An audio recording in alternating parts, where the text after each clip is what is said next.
Welcome to the second of the 3 videos dedicated to PRISMA, the guideline for systematic reviews. We want to explain the heterogeneity, what it is, what types there are, how to measure it, and how to interpret it.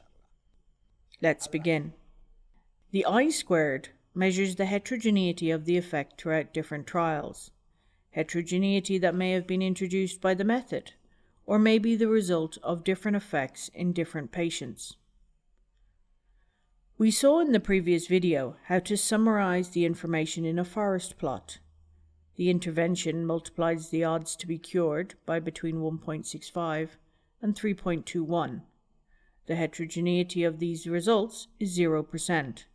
What does this 0% mean?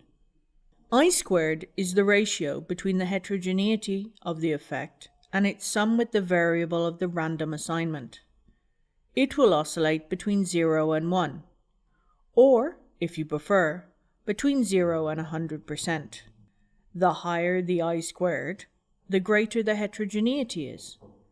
Let's see some examples. Here there are 5 meta-analyses with different heterogeneity. The first one is 0%. The entire oscillation of the effect is explained by chance, and it goes up and up, progressively until reaching 98%. Preposterous figure, how can so many studies diverge so precisely? You will have to take a good look at them.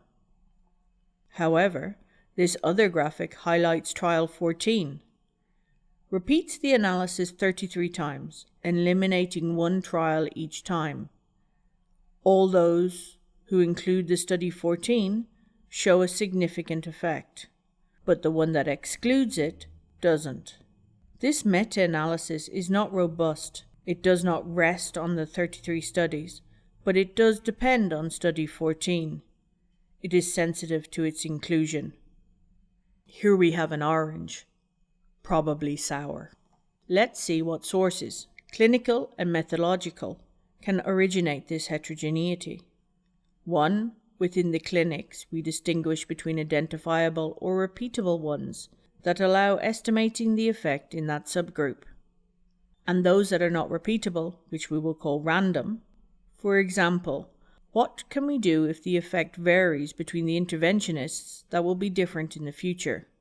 To make the prediction, statistics also include this variation. In this example, the interval considers both uncertainties. In addition to the usual one due to random allocation, it has introduced the one caused by the interventionists. Thus, the point estimate is that the symptoms of dementia will be improved by 1/3. But the 95% confidence interval, which considers sigma and tau, says that for a patient treated by any interventionist, it can be between 1/5 and 1/2. Another source of heterogeneity is the statistical method. Do you remember that example of proportions of adverse effects that had identical effects if we divided them, but very different if we subtracted them? You must control this source of heterogeneity.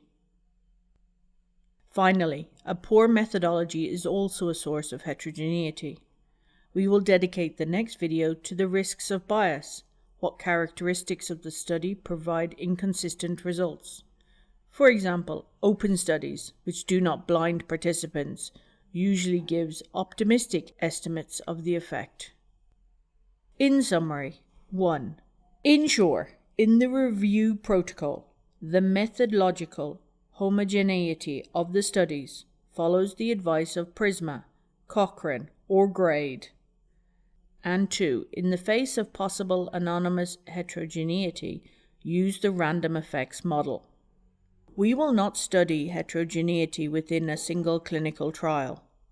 Now the interpretation is so delicate that even the best journals disagree on some of their recommendations. Although not in the fundamental one, the significance of a subgroup does not save a trial without positive overall results. And that's all for today. Well, no. One final advice. Practice. Look for an article that does not clarify if it is based on differences or ratios. See you in the next video.